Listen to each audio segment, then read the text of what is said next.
maglalagay tayo ng konting oyster sauce. At ilalagay na rin natin ang ating luya. O ayan, nailagay ko na ang ating luya. Ngayon naman ilalagay natin ang ating pineapple. At antayin po natin. Halu-haluin natin at maglalagay tayo ng konting paminta.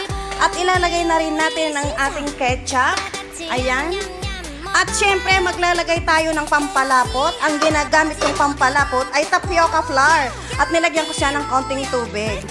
Ayan. Kung wala kayong tapioca flour, pwede po ang corn flour. Pero mas bet ko kasi ang tapioca flour. Ayan. Parehas lang din po yun. Nasa sa inyo po kung ano po ang gusto nyo. At syempre, titikman natin yan.